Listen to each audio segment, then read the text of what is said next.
আসসালামু আলাইকুম গাইজ, আপনাদেরকে অনেক অনেক শুভেচ্ছা ও ভালোবাসা জানিয়ে আজকের আমার কাজু কাটলি বা কাজু বরফির রেসিপিতে সবাইকে স্বাগত জানাচ্ছি। আশা করছি সবাই ভালো আছেন। তো ভিডিওটাও আশা করছি সবার ভালো লাগবে, কাজে আসবে। খুব সহজে, খুব কম সময়ে, কম উপকরণে কাজু কাটলি বা কাজু বরফিটা রেসিপি আজকে আপনাদের সাথে শেয়ার করছি। তো আমার ভিডিওটা পুরো স্কিপ না করে পুরো ভিডিওটা দেখে নেবেন। আর যারা এখন আমার চ্যানেলটাকে সাবস্ক্রাইব করেনি, প্লিজ আমার চ্যানেলটাকে সাবস্ক্রাইব করে পাশে থাকা বেল বাটনটা অন করে রাখবেন, যেহেতু আমি নতুন ভিডিও আপলোড করলে সবার আগে পৌঁছে যায়। লাইক করতে ভুলবেন না, কমেন্টে জানাবেন কেমন লাগলো, বেশি বেশি করে শেয়ার করবেন। যারা আমার চ্যানেলটাকে সাবস্ক্রাইব করে পাশে আছেন সবাইকে অসংখ্য ধন্যবাদ। চলুন এবার মূল কাজে। তো কাজু বরফি বানানোর জন্য এখানে সর্বপ্রথমে আমি কাজু নিয়েছি। আমি 2 কাপ কাজু নিয়েছি। খুব ভালোভাবে ধুয়ে পরিষ্কার করে আমি 5-6 মিনিটের জন্য একটু পানিতে ভিজিয়ে রেখেছি। 5-6 মিনিট পর আমি ফিরে আসলাম। ফিরে এসে এগুলো আমি ব্লেন্ডার করে নেব। আপনারা চাইলে শুকনো করতে পারেন, পাউডার করে। তো আমি এরকম পানি দিয়ে পেস্ট করে এটা তৈরি করব। খুব সহজেই হয়ে যাবে কম সময়ে। তো এখানে আমি 2 কাপ কাজু নিয়েছি। 2 কাপ কাজুর মধ্যে 1 কাপ আমি চিনি দিয়েছি। 1 কাপ চিনির মধ্যে এতে আবার সেই কাপে আধা কাপ আমি জল দিয়েছি। তো জল দিয়ে আমি খুব ভালোভাবে এটা পেস্ট করে নেব। দেখতে পাচ্ছেন খুব সুন্দর একটা স্মুথিং হয়েছে, আমার কাজুটা পেস্ট হয়ে গেল। দেখতে পাচ্ছেন একটু যেন দলা দলা না থাকে, খুব ভালোভাবে সুন্দর করে এটা পেস্ট করে নেবেন। তো এখন আমি একটা কড়াতে এই পেস্টটা ঢেলে দিচ্ছি। দেখতে পাচ্ছেন খুব সুন্দর, খুব স্মুথি একটা পেস্ট হয়েছে। তো এরকম করে নেবেন।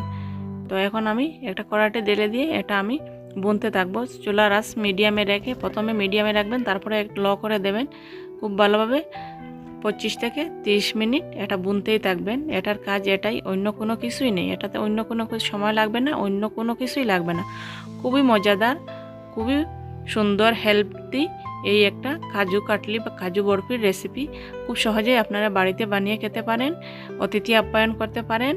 বিশেষ দিনে আপনারা, বিশেষ স্পেশাল দিনে এই কাজু কাটলি বা কাজু বরফি বাড়িতে বানাতে পারেন। খুব সহজে যে কেউ বানাতে পারবে, যে কখনো কোনো দিন বানায়নি সেও পারবে।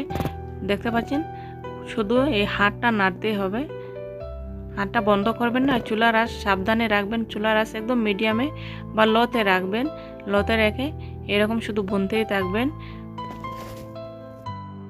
তো এখানে একটা টিপস আছে, আপনারা দেখে নেবেন।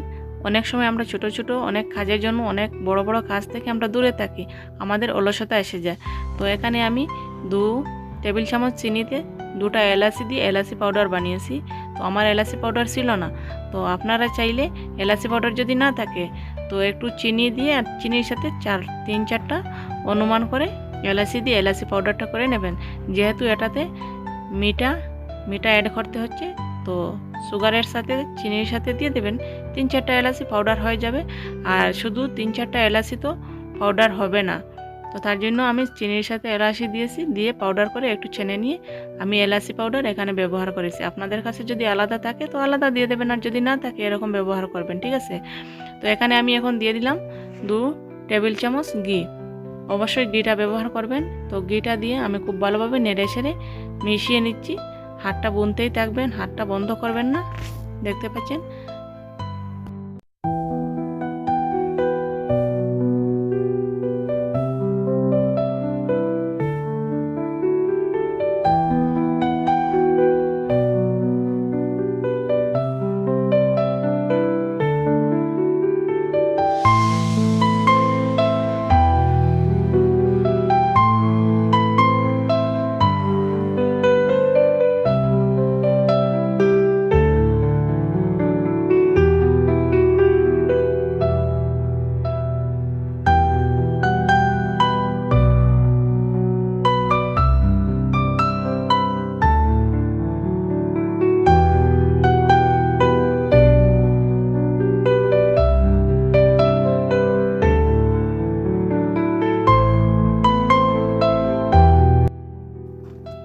তো এই মিশ্রণটা বেশি ঘন করতে হবে না, পাতলা রাখতে হবে না।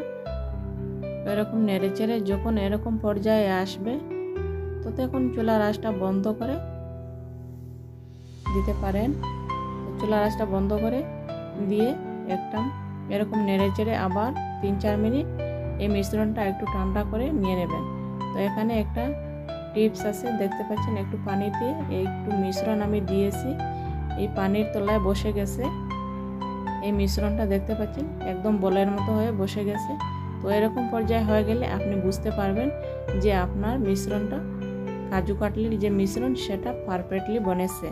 তো এখন এরকম পর্যায়ে আমি একটা সিলভার পেপারে 1 চামচ ঘি এরকম মেখে নিচ্ছি। দেখতে পাচ্ছেন একটা ব্রাশের সাহায্যে ঘিটা আমি একটা পেপারে লাগিয়ে নিয়েছি।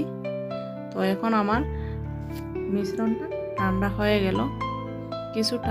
কিছু কুসুম গরম থাকলে কোনো অসুবিধা না। এরকম ঠান্ডা হয়ে যাওয়ার পর আমি কড়া থেকে ঢেলে দিচ্ছি এই কয়েল পেপারে।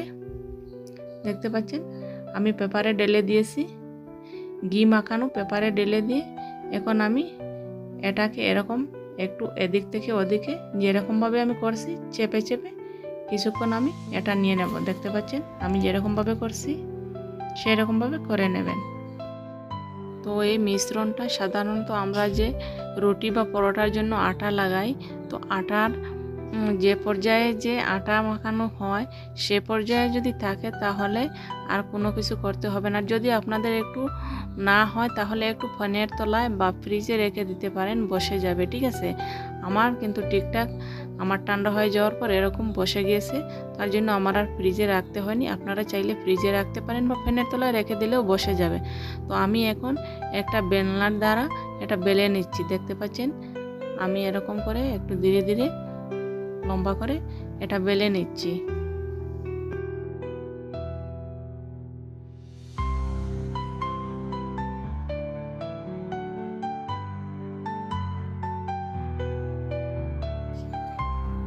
আমি এত মোটাও রাখিনি, এত পাতলাও করিনি, মিডিয়াম করেছি। আপনারা আপনাদের পছন্দ মতো সাইজটা রাখবেন। এবারে আমি এটা স্কেল বসিয়ে সাইজ অনুযায়ী আমি এটা কেটে নিচ্ছি। দেখতে পাচ্ছেন এরকম স্কেল বসিয়ে দিয়ে আমি কেটে নিচ্ছি। এরকম পর্যায়ে থাকতে কেটে নেবেন। একটু টাইট হয়ে গেলে আবার কাটতে গেলে ভেঙে যাবে, তার জন্য এরকম পর্যায়ে থাকতে কেটে নেবেন, খুব সুন্দরভাবে সেই আসবে। আপনারা বাড়িতে বানিয়ে চেষ্টা করবেন, খুবই কম খরচে কম সময়ে। দেখতে পাচ্ছেন এই বরফিটা বানানো হয়েছে, তো খুবই হেলদি, বাচ্চাদের টিফিনে বাচ্চাদের জন্য খুবই ভালো। তো বাচ্চারা অনেক সময় সুইটিস খাবার খেতে চায়, তো এরকমভাবে কাজু কাটলি বা কাজু বরফি বানিয়ে দিতে পারেন। একদিকে আপনার হেলদি আর একদিকে বাচ্চার পছন্দ খাবারও হয়ে যাবে। তো আমার ভিডিওটা যদি ভালো লেগে থাকে লাইক করতে ভুলবেন না, কমেন্টে জানাবেন কেমন লাগলো, বেশি বেশি করে শেয়ার করবেন। আবার দেখা হবে নতুন কোনো রেসিপি নিয়ে নতুন কোনো ভিডিওতে। ততক্ষণে সবাই ভালো থাকেন, সুস্থ থাকেন এই কামনা করি। বাই।